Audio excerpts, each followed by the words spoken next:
정의도 되었습니다. 그래서 독립과 시행의 정의가 합쳐진 형태라고 보시면 되는데, 자, 시행은 뭐였냐면, 자, 실험이나 관찰을 시행이라고 했죠.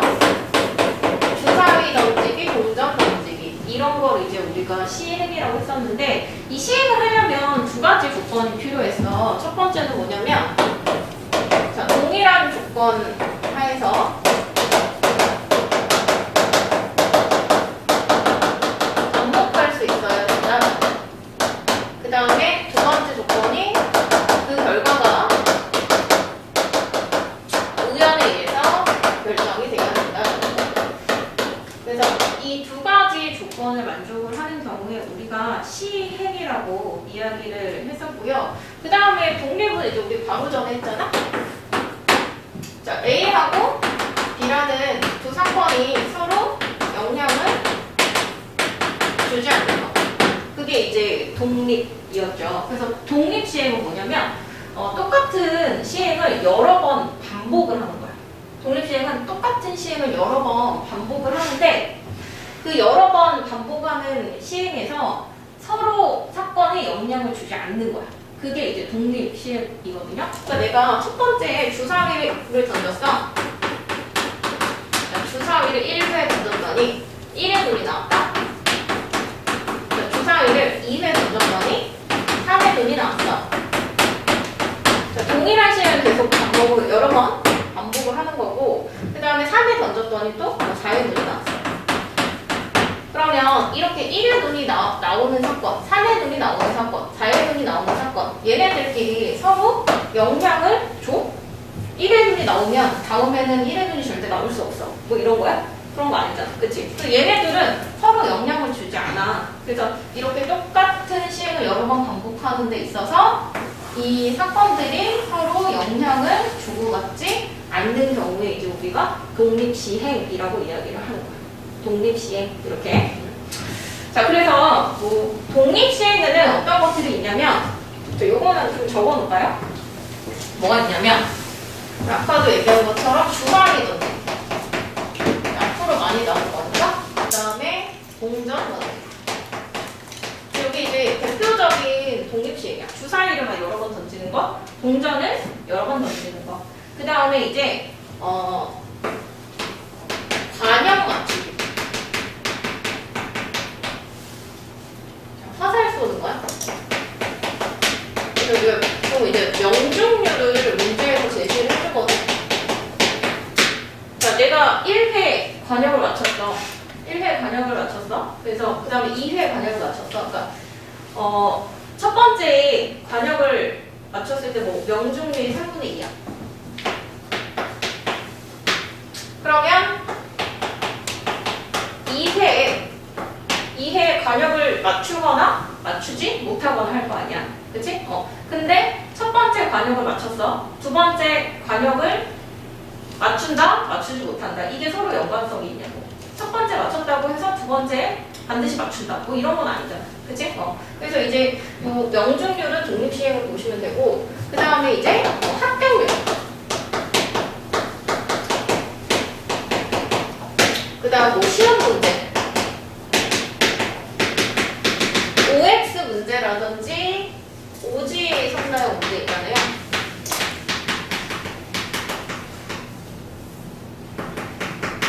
이런 거는 다 독립시행이라고 생각을 하시면 돼요. 그래서 이제 대표적으로 많이 나오는 거거든. 독립시행으로 많이 제시해주는 사건들을 정리를 해봤고요. 그러면 이제 우리 독립시행의 확률을 어떻게 구할 것인가, 그거를 한번 볼 건데, 우선 가정은 똑같은 시행을 여러 번 반복한다 라는 가정이 있어야 하고요. 그럼 예를 좀 들어볼게. 동전을 던질 건데, 동전 던지기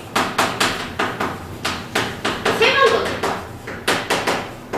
근데 악면이 2번 나올 확률은 보여요.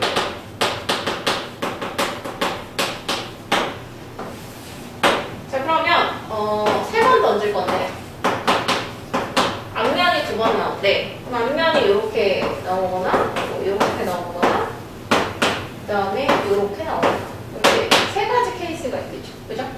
그러면 던졌을 때 안 간다는 확률이 2분의 1이죠. 그 다음에 두 번째 던졌을 때도 안 간다는 확률이 2분의 1. 세 번째 던졌을 때도 안 간다는 확률이 2분의 1이겠죠. 2분의 1의 3배고. 그 다음에 이 케이스도 똑같이 2분의 1, 2분의 1, 2분의 1이니까 2분의 1의 3승일 거고, 이 케이스도 2분의 1의 3승일 거예요. 자, 그러면 얘가 첫 번째 던졌을 때 안 된다는 확률과 두 번째 던졌을 때 안 된다는 확률이 변하지 않죠? 그죠? 그래서 우선 이제 독립시행 확률은 항상 사건 A가 일어날 확률이 고정돼 있어요. 1회 시행 시 사건 A가 일어날 확률이 고정돼 있다. 변하지 않는다. 라는 거 기억을 해주시고, 자, 그때 그러면 동전 3에 던졌을 때 안면 두 번 나올 확률은 요거를 더해주시면 되겠죠? 그래서 2분의 1의 세제곱에 곱하기 3. 이게 이제 동전 3에 던졌을 때 안면 두 번 나올 확률이거든? 근데 이 3이 뭐냐면 얘들아, 경우에는요, 3번 중에 두 번 나오는 경우의 수를 센 거죠. 한 가지, 두 가지, 세 가지. 이렇게. 그 다음에 이제 요거는 이렇게 좀 쪼개서 볼 수 있는데, 앞면이 두 번 나오고 뒷면이 한 번 나오는 거죠. 그쵸? 그러니까 앞면 두 번, 한 번 나올 확률이죠. 확률. 그래서 독립시행의 확률은요, 경우의 수 곱하기 확률 구조로 계산을 한다고 생각을 하시면 돼요. 경우의 수 곱하기 확률. 이게 독립시행의 확률 구하는 방법이다. 그러니까 사실 이제 우리가 이 독립시행을 배우지 않았어도 이렇게 나오면 너네 구할 수 있다고. 그냥 이렇게 구하면 되는 거니까. 우리 앞에서 했던 방법대로 이렇게 구하시면 되는 거니까. 근데 이제 여기서 곱하기를 쓰는 이유는, 자, 1회 안면 나오고 2회 안면 나오고 3회 뒷면 나와. 얘네들은 다 지금 독립시행이잖아. 서로 연관성을 주지 않는다. 그래서 그냥 다 곱하기로 계산을 해버리거든요. 우리 앞에서 이제 A하고 B가 독립일 때 PA 곱하기 PD 확률 정리에 의해서 이렇게 계산한 거 배웠잖아. 그치? 그래서 여기서 이제 곱하기 연결돼 있다고 생각을 하시면 돼요. 자, 그러면 얘를 좀 일반화 시켜보면 이렇게 됩니다. 자, 같은 시행을 여러 번 반복해. 자, 똑같은 시행을 여러 번 반복하는 독립시행이야. 그리고 1회 시행 시 사건 A가 일어날 확률이 P로 고정돼 있어. 자, 이 P는 변하면 안 돼. 그러면 N회 중에서 사건 A가 R번 일어날 확률을 구해봐. 사건 A가 R번 일어날 확률. 그러면 이렇게 구하시면 된다고. 자, 우선은 N번 중에서 사건이 R번 일어나야 되잖아. N번 중에서, 자, 3번 중에서 2번 일어나야 되잖아. 그거를 이제 우리가 세 가지 이렇게 찾았는데, 이거를 좋아하는 수로 이렇게 쓸 수 있어. 3번 중에 2번 앞면이 나와요. 이렇게. 그래서 얘도 N회 중에서 R번 사건이 일어난다. 그럼 경우의 수가 NCR이 돼요.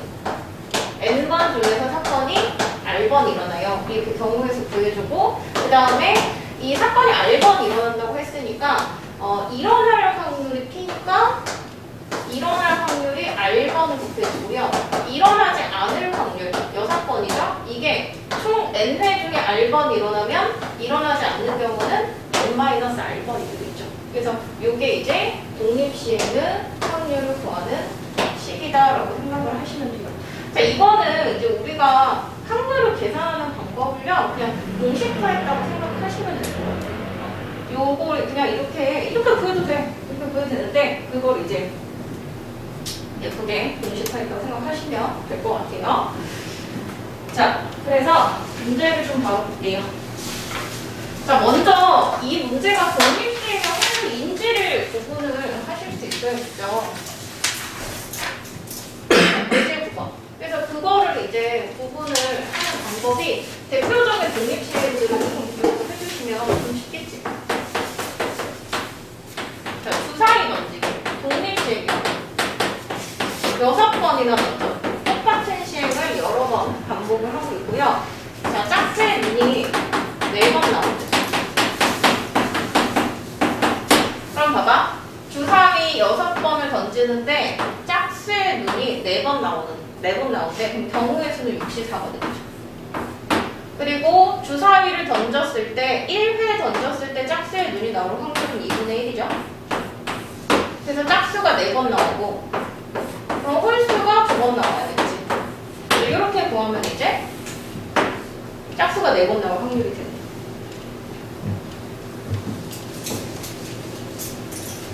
자, 2번. 자, 이번에는 짝수의 눈이 적어도 2번.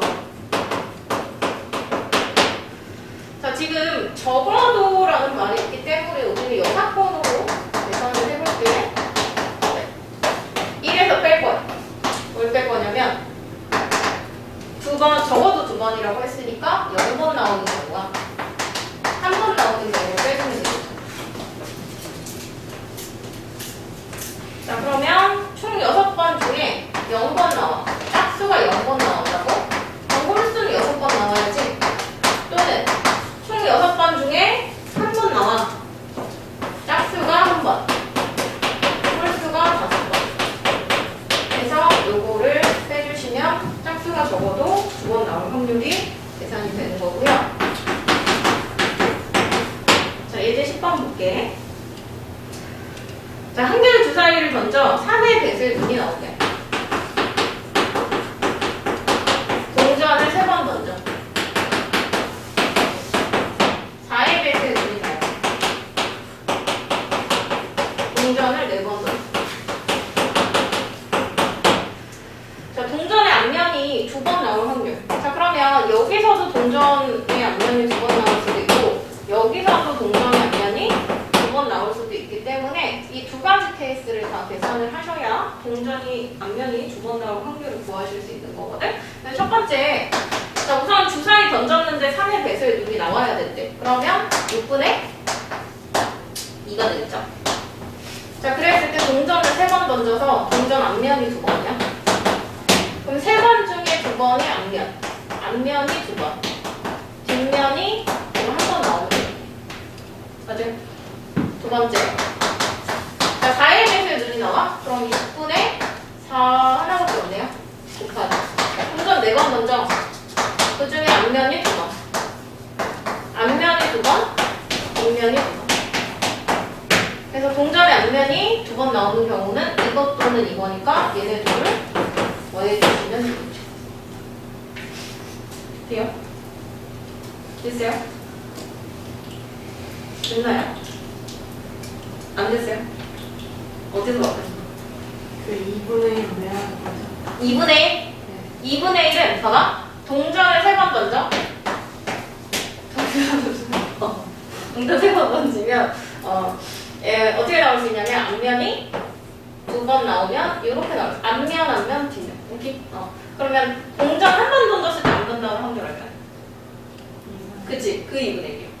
그 2분의 1. 그 다음에 두 번째도 2분의 1. 그 다음 세 번째는 뒷면 나올 확률인데 앞면 나올 확률이 2분의 1이고 뒷면 나올 확률이 똑같이 2분의 1이죠. 돼요? 네. 그래서 이거를 다 곱해준 게 이제 요게 되는 거예요. 괜찮아요? 됐어요? 그 다음에 요 3C는 뭐라고? 앞면이 이렇게 2번 나올 거냐? 이렇게 2번 나올 거냐? 이렇게 2번 나올 거냐? 그거. 그래서 우리가 독립시행 확률 구할 때 이 앞에 붙은 NCR은 뭐라고 생각하면 되냐면 경우의 수라고 생각을 하시면 돼요. 그리고 뒤에 붙은 거는 돼요? 그 확률은 한 가지 경우에만 해당하는 거만 쓰는 거예요? 한 가지 경우? 네. 자, 한 가지 경우는 어떤 걸까? 앞면을 기준으로 썼냐고? 네. 뒷면을 기준으로 쓰셔도 상관없어요. 네, 똑같아요. 어차피. 자, 요것만 맞춰주면 돼. N번 중에 사건이 R번 일어나잖아. 그러면은 일어날 확률이 R번 곱해지겠지. 그죠? 그래서 요거는 꼭 맞춰주셔야 돼요. 횟수는. 그죠? 맞아요? 됐나요? 괜찮아요? 바로 물어보세요. 그러면 이해 안 되면 바로 물어봐. 아, 뒤에 것도 다 이해 안 가잖아. 그치?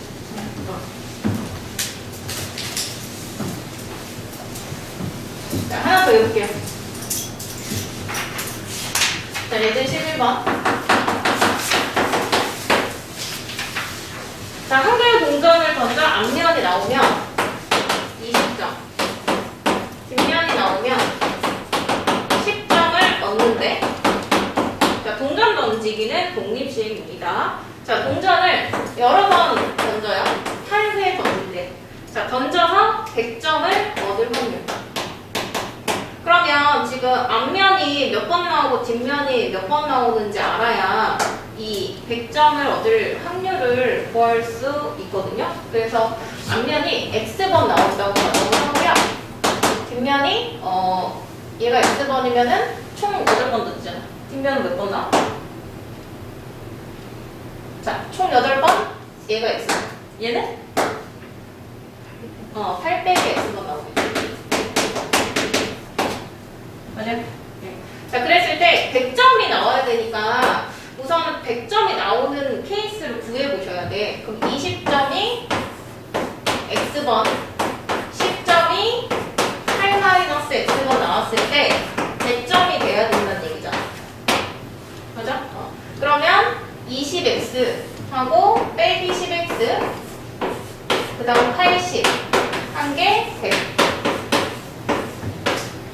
20 X는 2가 되겠죠. 맞아요? 네.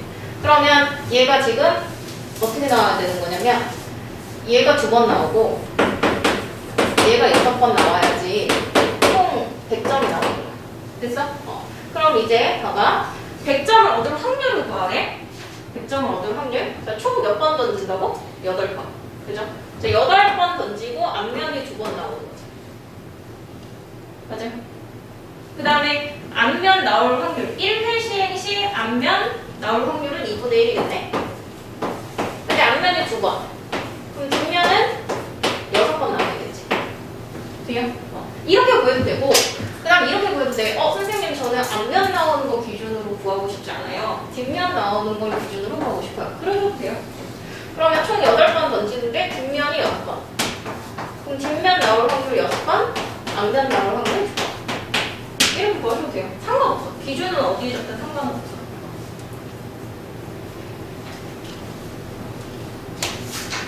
자, 여기까지 한번 풀어보세요. 풀어보고 이해 안 됐던 것 같으면 질문해서 볼게요.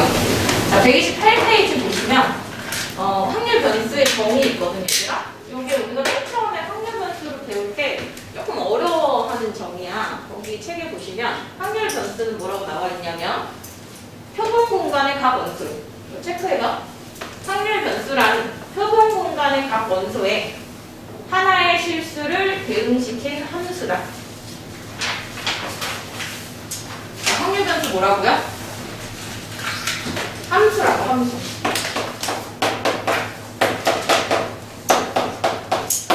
함수. 자, 함수는 항상 정의역이 있고 공역이 있잖아. 정의역이 뭐라고? 뭐래, 정의역이? 표본 공간이 정의역이. 공역은 뭐라고? 공역은 뭐래요? 하나의 실수. 네, 실수로 대응을 시키잖아. 실수가 공역이에요. 그래서 정의역이 표본 공간이고 공역이 실수인데 이 표본 공간에서의 원소들을 이 실수 값으로 대응을 시킨 이 관계를 확률 변수라고 하고 우리가 보통 어떻게 표현을 하냐면 라지 X라고 표현을 합니다. 자, 너네가 알고 있는 그 F, 펑션의 그 F 역할을 하는 게 라지 X라고 생각을 하면 되거든? 선생님 예를 들어볼게. 자, 동전을 던질 거야. 동전을 2번 던져. 그리고 앞면이 나온 횟수를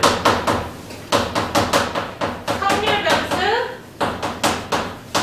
X라고 하자. 자, 이렇게 문제에서 얘들아 확률 변수는 항상 뭔지 정의를 해줘. 확률 변수는 이거야 라고 정의를 해준다고. 그럼 그럼 그 약속에 맞춰서 우리가 확률 변수 x의 값을 구해주면 되는데, 자, 우선은 동전을 두 번 던졌을 때 표본 공간을 구해볼게.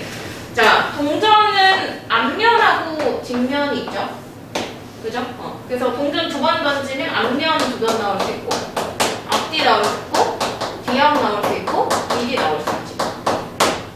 이게 표본 공간이야. 이게 정의역이야.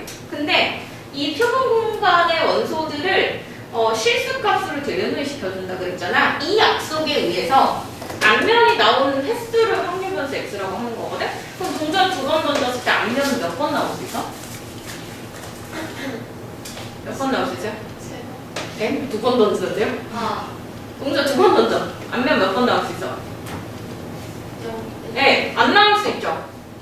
그죠? 그 다음에 한 번 나올 수도 있고 또 최대 두 번까지 나올 수 있겠지. 그치? 그래서 이 확률 변수 x가 지금 가질 수 있는 것은요 0, 1, 2 이렇게 세 개가 되는 거고요. 그럼 이제 대응을 시켜줄게. 표본 공간이 HH야. 표본 공간의 원소가 HH야. 그러면 얘는 앞면이 두 번 나왔으니까 얘는 2로 대응을 시켜주면 되는 거야. 그 다음에 얘는 앞면이 한 번 나왔지? 그럼 1로 대응시켜주면 되는 거고, TH도 앞면이 한 번 나왔으니까 1로 대응시켜주면 되는 거고, TT는 앞면이 한 번 나왔죠? 그럼 0로 대응시켜주면 되는 거야. 그래서 이 대응 관계를 우리가 뭐라고 한다? 확률 변수 X라고 한다. 그러면 우리가 이제 보통 봐봐. X에서 Y로 대응되는 함수 F. X가 1일 때 2로 대응돼요. 이거를 함수식으로 어떻게 썼냐면 F2는 2입니다. 이렇게 썼지. 그치? 그럼 얘도 똑같은 방법으로 라지 X가 함수니까 X에 HH를 넣었을 때 2가 나와야 되는 거야. 그죠? 그 다음에 함수 X에 대해서 HT를 넣으면 1이 나와야 되는 거죠. 맞아요? 맞니? 근데 이제 이거를 이렇게 표현을 하지 않고, 우리가 어차피 문제에서 요거는 항상 약속을 해주기 때문에 앞면이 나온 횟수 확률 변수 x라고 이미 언급을 해줬기 때문에 굳이 여기다 이렇게 쓰지 않아도 그냥 x는 2라고만 써줘도 앞면이 나온 횟수가 두 번이야 라고 알 수 있잖아. 그래서 우리가 이제 요거는 생략을 하고요. 그냥 이렇게 하면 돼. 라지 x는 2, 라지 x는 1 이렇게. 그럼 이제 이걸 보고 앞면이 나온 횟수가 두 번이구나, 앞면이 나온 횟수가 한 번이구나, 앞면이 나온 횟수가 0번이구나 이렇게 이제 알아보실 수 있으시면 되는 거야. 되나요? 그래서 확률 변수 x는 뭐다? 함수다. 표본 공간의 원소들을 실수로 대응시켜준 함수다. 이렇게 생각을 하시면 되고, 자 그렇다면 확률 변수를 이렇게 정의하고 나서 우리가 이제 뭘 정의를 하냐면 확률 분포를 정의를 해요. 확률 분포.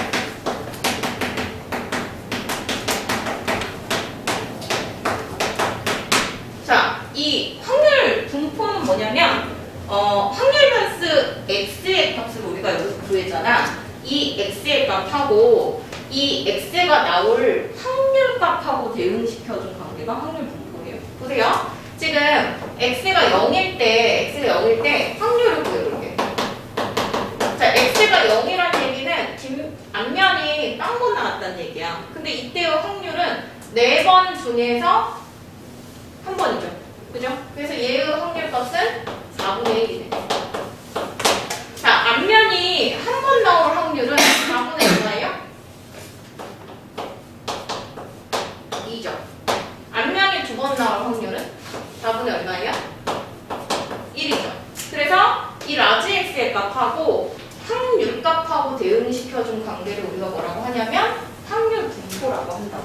그럼 이 확률 분포를 있잖아. 어떻게 표현을 하냐면 확률 분포 표를 이용을 해서 표현을 하거든요. 제가 확률 분포표 한번 그려볼게요. 자, 여기 라지 x가 x일 확률. 자, 이 라지 x는 뭐 쓰는 거냐면 확률 변수값 쓰는 거야. 0, 1, 2. 그리고 이 밑에다가는 뭐 쓰는 거냐면 x가 0일 때의 확률을 쓰는 거야. x가 0일 때 확률 4분의 1, x가 1일 때 확률 4분의 2, x가 2일 때 확률 4분의 1 이렇게. 그리고 여기 끝에다가는 합계를 써요. 확률값이 합계 1이죠. 그래서 이렇게 이제 표를 그려 놓으시면 얘가 확률 분포 표가 되는 거야. 확률 분포 표. 그래서 이제 너네들은 이 확률 분포 표를 만드실 수 있으시면 되는 거고, 자, 그 다음에 이 확률 분포를 표로도 표현을 할 수도 있지만 그래프를 이용해서도 표현을 하실 수가 있는데, 사실 이제 그래프는 잘 안 나오는데 우리가 이제 처음 배우는 거니까 언급을 하고 갈게. 거의 대부분 이제 확률 분포표에 대해서 나오거든. 자, 여기는 이제 확률 값을 쓰는 거야. 그리고 여기는 확률 변수의 값을 쓰는 거야. 그 다음에 x가 0일 때, 1일 때, 2일 때. 확률 변수 x로 가능한 값이 0일 때, 1일 때, 2일 때. 이렇게 세 가지가 있고요. 그 다음 그때의 확률 값을 이제 그래프로 선으로 표현을 해주면 되거든. 약간 막대 형태로. 그럼 x가 0일 때 4분의 1이다. 그리고 4분의 1 약간 이런 식으로. 이게 4분의 1. 그 다음에 x가 1일 때 4분의 2다. 4분의 2니까 4분의 1보다 조금 크게 이렇게 선으로 그리시면 돼요. 4분의 1. x가 2일 때 4분의 1이다. 약간 요렇게. 이런 식으로 해서 이제 이렇게 표현을 한 게 확률 그래프. 되나요? 네. 그래서 우리가 이제 확률 분포 표하고 그 다음에 확률 분포 그래프에 대해서 이야기를 했습니다. 자, 그러면요, 우리 문제 좀 하나 보고 갈게요. 자, 어디를 볼 거냐면 좀 넘기셔서 예제 3번. 자, 너네가 직접 확률 변수를 찾고 확률 분포 표를 그리실 수 있으셔야 되거든요. 자, 예제 3번 봐봐. 흰공 4개, 검은 공 3개가 들어있는 주머니에서 3개의 공을 동시에 꺼낼 거야. 자, 이때 나오는 흰공 개수, 개수를 확률 변수 x라고 하지. 자, 이렇게 문제에서 확률 변수를 정해준다고. 확률 변수를 새롭게 정해준단 말이야? 그러면 확률 변수 x가 뭐가 될 수 있을지 한번 생각을 해볼게요. 졸면 선생님이 찾아가야겠어. 자, 지금 7개의 공이 있고요. 3개의 공을 동시에 꺼내. 그럼 거기서 흰공 개수가 몇 개 있니? 그럼 3개를 꺼냈을 때 나올 수 있는 흰공 개수 뭐가 될 수 있어요? 네, 0개, 1개, 2개, 3개. 3개 꺼내니까 제일 많이 꺼내봐야 3개지. 그치? 흰공 3개가 최대? 그럼 확률 변수 x값이 이렇게 되는 거고, 거기에 따라서 우리는 확률 분포 표를 그리실 수 있으시면 된다고. 자, 확률값 구해볼게. 자, 우리 요 확률 구하는 거는 앞에서 공부한 내용입니다. 자, 지금 7개의 공 중에서 3개의 공을 꺼내요. 그럼 뭐라고 써야 돼? 동시에 꺼내. 동시에 꺼내면 뭐라고 했어? C. 좋아. C. 그죠? 7개 중에서 3개를 꺼내요. 자, 근데 흰 공이 하나도 없어야 돼. 그럼 어디서 꺼내야 돼? 검은 공 3개에서 3개 꺼내야지. 그죠? 그 다음에 줄래요? 자, 7C3분의. 자, 이번에는 흰공 하나다. 흰공 하나. 흰공 4개 중에서 1개 꺼내고, 검은 공 3개 중에서 몇 개 꺼내면 돼요? 2개. 2개. 좋아요. 자, 7C3분의. 자, 이제 흰공 2개. 다시 검은 공 하나. 그 다음에 7C3분의 흰공 3개다? 흰공 4개 중에서 3개 꺼내면 끝나는 거지. 맞아요? 네. 그래서 이제 요게 뭐다? 확률 분포 표이다. 자, 요거 내가 잘 계산했는지 확인해 보시려면요.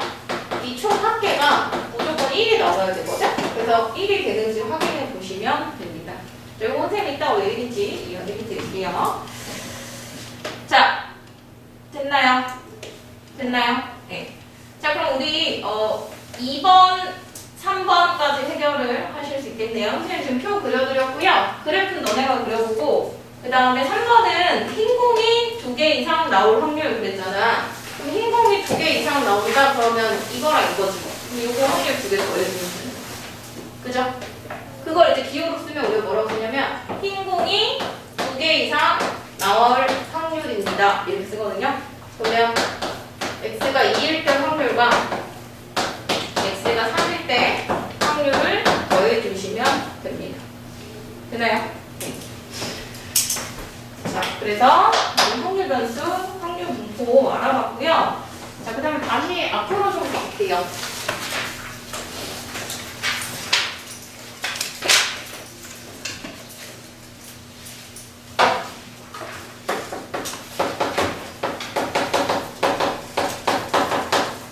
자, 우리 확률 분포 두 가지 배우거든요.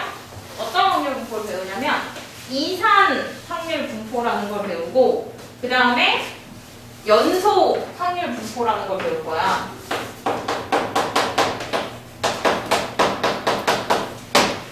근데 이제 이산 확률 분포는 이산 확률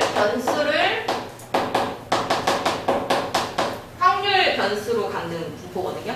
이산 확률 변수를. 그 다음에 연속 확률 분포는 연속 확률 변수를 확률 변수로 갖는 분포입니다. 그럼 이산 확률 변수는 뭐고 연속 확률 변수는 뭐냐? 이산 확률 변수는요, 값이 띄엄띄엄 떨어져 있는 값. 그리고 연속 확률 변수는 말 그대로 연속적인 값.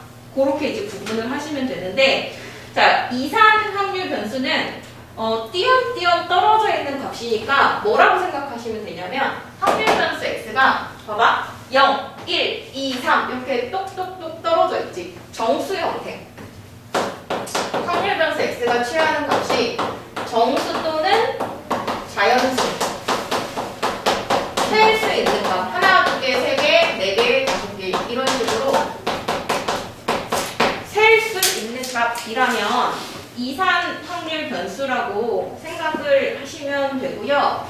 그 다음에 이제 비교해서 연속 확률 변수는 뭐라고 생각하시면 되냐면 연속적인 값이라고 했잖아. 어떤 구간 안에 속하는 실수값. 그러니까 쉽게 생각하면 연속적인 실수값이라고 생각을 하시면 됩니다. 자, 그래서 예를 들어보면 연속 확률 변수는 얘들아 뭐가 있냐면 시간. 자, 우리가 시간은 똑똑똑 끊어서 이야기를 할 수 없지. 버스를 기다리는 시간. 이런 거는 우리가 뚝뚝뚝 끊어서 얘기를 할 수 없잖아. 그치? 그 다음에 또 뭐 있을 것 같아요? 잔다. 또 뭐 있을 것 같아요? 연속적인 변량. 연속적인 값. 뭐 있을 것 같아요?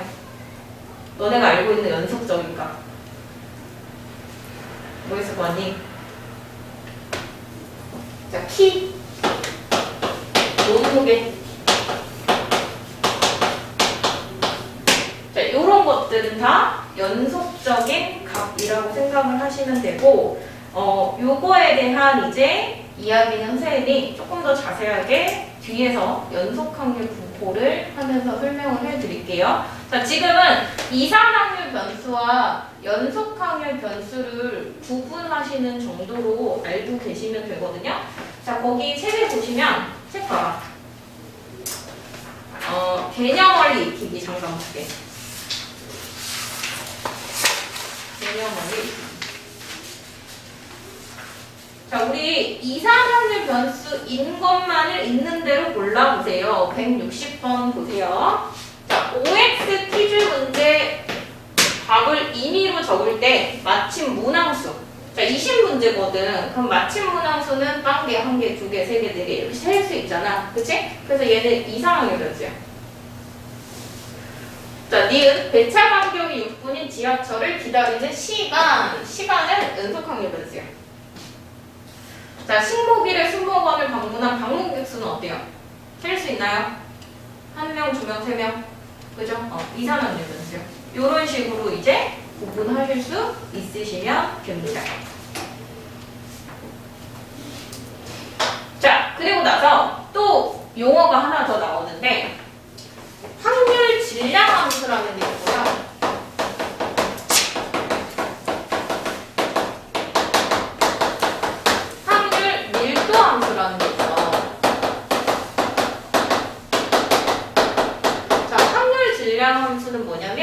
이산 확률 분포에서 확률값을 구할 수 있는 함수식이라고 보시면 돼요. 이산 확률 분포에서 확률값을 구할 수 있는 함수식. 그러니까 뭐 fx 느낌이야. 함수식이라고 보시면 되고, 자, 얘랑 이제 비슷한 역할을 해주는 게 연속 확률 분포에서의 확률 밀도 함수인데, 그냥 이름만 알아도 지금 선생님이 이제 비교해서 설명을 하려고 둘 다 한꺼번에 알려드린 거니까, 자, 이산 확률 분포에서 확률 질량 함수고 연속 확률 분포에서는 확률 밀도 함수라고 부르는 게 있다. 근데 이게 나중에 가면 우리가 질량 밀도 이런 게 조금 헷갈릴 건데, 뭐 이름 안에서 우리가 질량 밀도의 의미를 깊이 생각해 볼 거는 우리가 할 일은 아니고, 그냥 이산 확률 분포에서의 확률값을 구할 수 있는 함수식을 확률 질량 함수라고 한다. 이 정도만 알고 계시면 되거든요. 자, 어떤 느낌이냐면 일로 와봐. 자, 우리 여기서 확률 질량 함수를 구해볼 건데, 확률 질량 함수는 어떤 거냐면 함수식이야. fx 느낌이라고 fx. 그래서 x에다가 0을 넣잖아? 그러면 요 확률값이 나와야 되는 거야. x에다가 1을 넣잖아? 그러면 요 확률값이 나와야 되는 거야.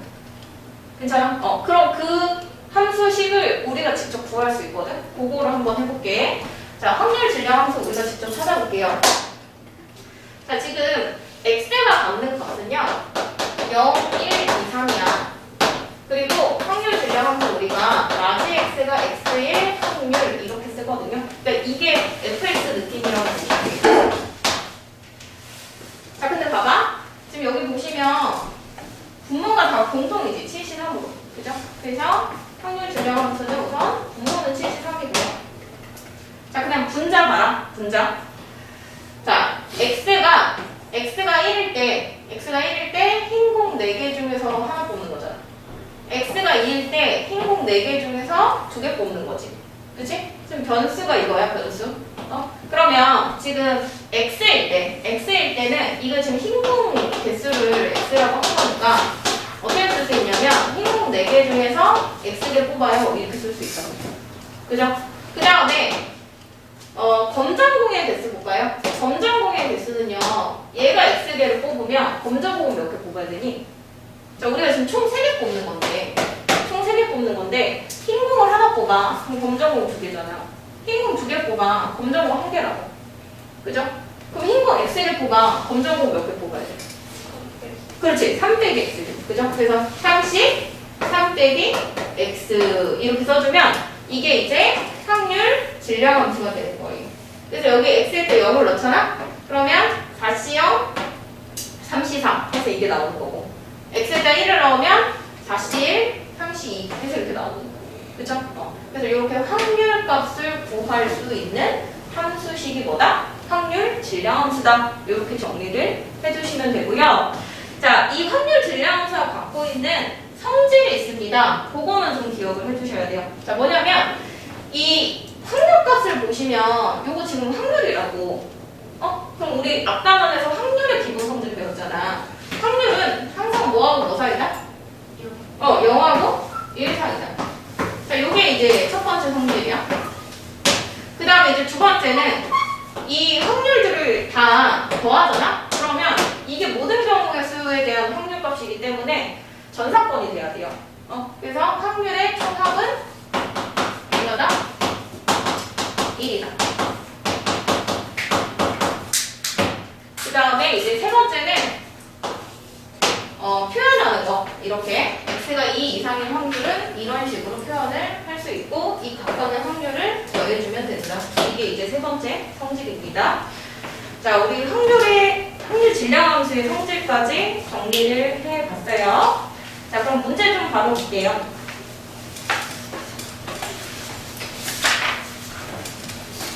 왜 이렇게 졸린가?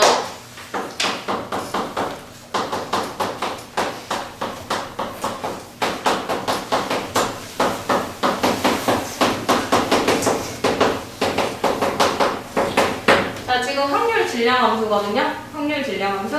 자, K를 구하래. 그럼 이제 뭘 이용하시면 되냐면 확률 변수가 1, 2, 3, 4, 5야. 그래서 x가 1을 딱 여기다 넣잖아? 그러면 확률 변수 x가 1일 때 확률이 나오는 거고, x에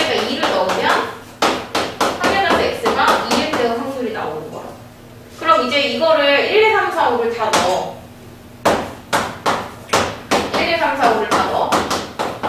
그러면 확률 변수 x가 1, 2, 3, 4, 5일 때 그때 확률값을 내가 다 구한 거잖아. 근데 이 확률값을 다 더해주잖아? 다 더해주면 확률의 총합은 무조건 1이 나와야 되거든. 그걸 이용해서 K값을 구하시면 돼요.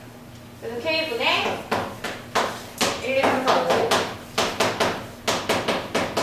확률 얼마다? 1이다 해서 K값을 구해주시면 됩니다.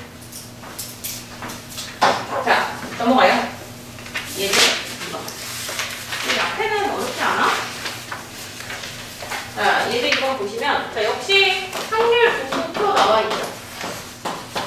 x가 2a보다 크거나 같은 확률 구하라고 했는데, 지금 각각의 확률값 이렇게 적혀 있고, 뭐 얘는 뭐 총합이 1입니다. 이것까지 줬어.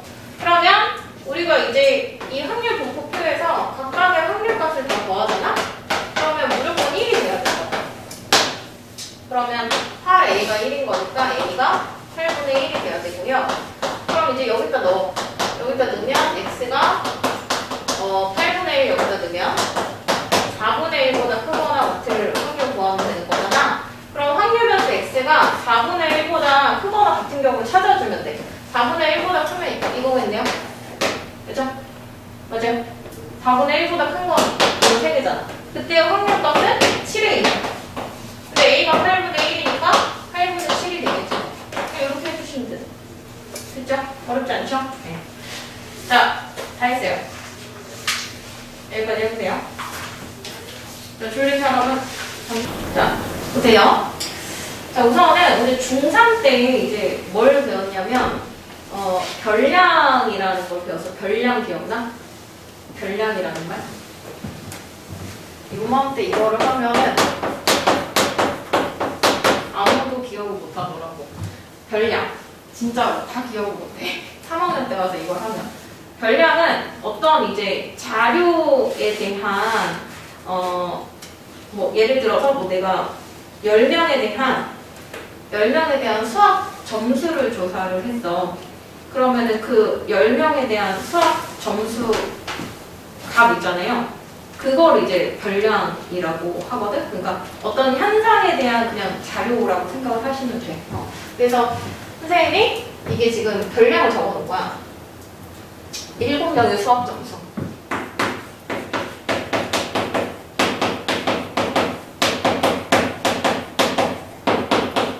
를 적어놨는데 우리가 이제 이렇게 별량 7개를 보고 이 별량 7개에 대한 이 자료의 특징을 하나의 수로 나타낼 수 있거든요. 그거를 뭐라고 불렀는지 기억나? 어떤 자료를 하나의 수로 표현을 해주는 거야. 그러니까 이 자료를 대표하는 값이라고 해서 우리가 대표값이라고 불렀거든. 이 자료 전체의 특징을 하나의 숫자로 표현을 해주는 대표값들이 있었어. 근데 흔히 이제 너네가 알고 있는 대표값은 뭐가 있냐면 그렇지, 평균. 오케이, 평균이 있었고요. 그 다음에 이제 우리 중3 때 뭘 배웠냐면 중앙값 그리고 최빈값 이렇게 3가지를 배웠었는데 그 기억나니? 기억나? 자, 말 그대로야. 중앙값은 뭐겠어?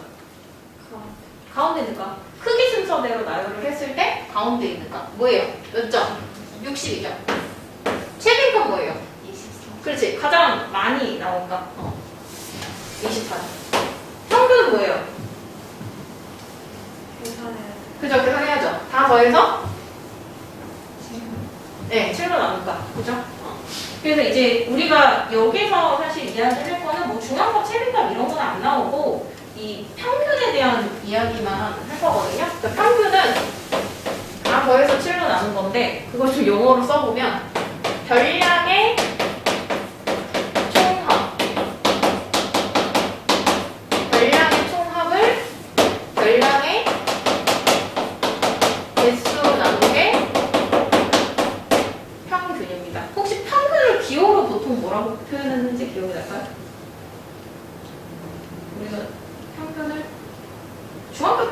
기호를 쓰긴 했거든. 네, 일단 할게요. 자, 그 다음에 이거를 이제 우리가 알고 있는 이제 시그마 기호를 이용해서 쌤 한번 예쁘게 한번 써볼게. 자, 별량이 x1, x2, x3, x4 이런 식으로 표현이 되고 n개가 있어. 그래서 평균은 우리가 기호를 뭐라고 표시했냐면 n이라고 많이 표현을 해요. 그래서 별량을 이렇게 다 더한 다음에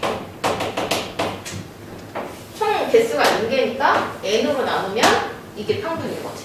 그래서 이제 이거를 너네 앞으로 어떤 식으로 보게 될 거냐면 시그마 기호를 이용해서 i는 1부터 n까지 xi 나누기 이런 식으로 이제 표현을 할 거야. 시그마 기호를 이용해서. 오케이? 자, 이건 이제 익숙해지시라고 한번 써드렸고, 그 다음에 또 뭘 배웠냐면 산포도라는 걸 배웠는데 기억나? 산포도? 처음 듣는 건 아니지? 들어본 거는 같아? 산포도는 정말 오래돼서 잘 기억이 안 나지? 자, 산포도는 뭐냐면 자료가 흩어져 있는 정도를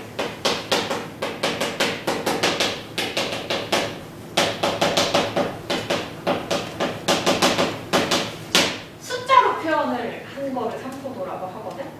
이게 지금 자료가 이제 이렇게 나열이 되어 있는데 이 흩어져 있는 정도를 그 평균을 중심으로 해서 얼만큼 흩어져 있는지, 평균 주위에 몰려 있는지, 아니면은 평균 주위에 흩어져 있는지, 자료가 고르게 분포되어 있는지, 고르게 분포되어 있지 않은지 이런 거를 이제 판단하는 지표가 이제 산포도였거든요. 그래서 산포도에 뭐가 있었냐면 분산이라는 게 있었고 표준 편차라는 게 있었어.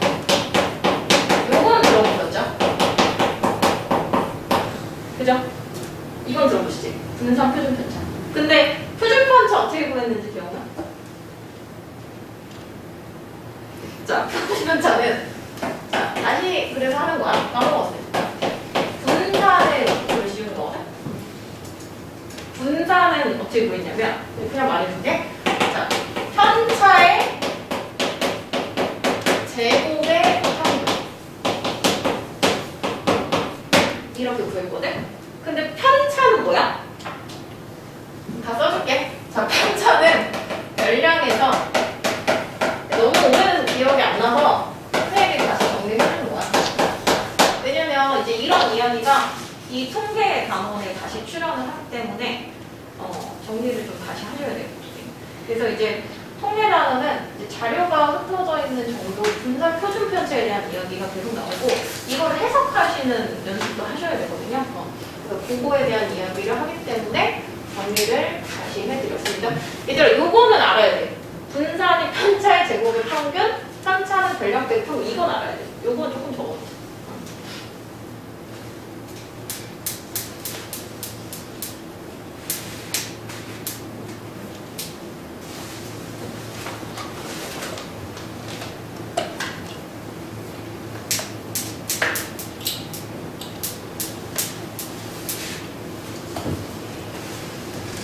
자, 편차의 제곱의 평균은 어떻게 구하냐면 편차의 제곱을 한 다음에 총합을 내. 그 다음에 평균이니까 별량의 개수로 나누어 주면 됩니다.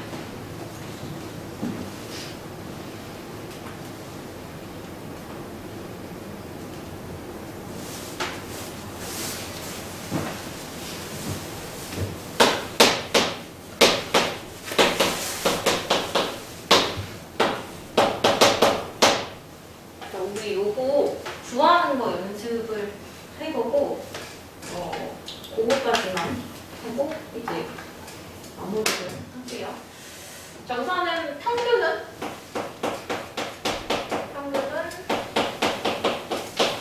1, 2, 3, 4, 5를 더한 다음에 5로 나누면 되죠. 그러면 얼마예요? 3인가? 6, 12, 15 맞죠? 네. 평균 3이고 그 다음에 이제 분산은 어떻게 구한다고? 별량에서, 이게 별량이야? 별량에서 이게 평균이지? 평균을 빼. 그리고 제곱해. 이게 편차야. 별량 빼기 평균이 편차. 그 다음에 더하기. 편차의 제곱의 총합을 구할 거야. 오케이? 그 다음에 2 빼기 3의 제곱 더하기 3 빼기 3의 제곱 더하기 4 빼기 3의 제곱 더하기 6 빼기 3의 제곱 하고 별량 계속 다섯 개죠. 5로 나눈 거야.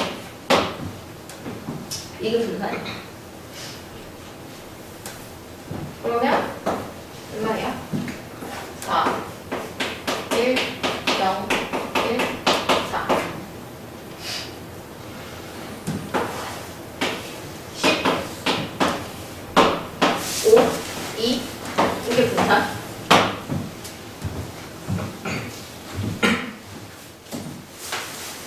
그럼 이제 표준 편차는 분산에다 놓치시면 돼요. 이게 표준 편차.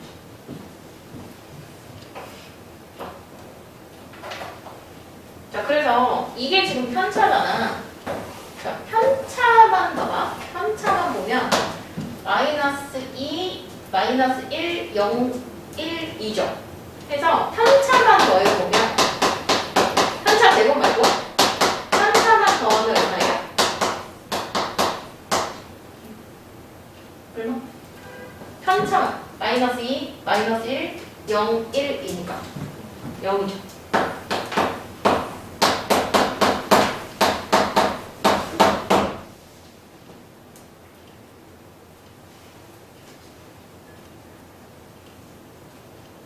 그래서 이제 우리가 편차의 총합은 항상 0이 되기 때문에 평균으로부터 떨어진 정도를 파악을 하기 위해서 제곱을 해서 다 더하는 거거든. 그래 어떤 숫자가 나올 거니까.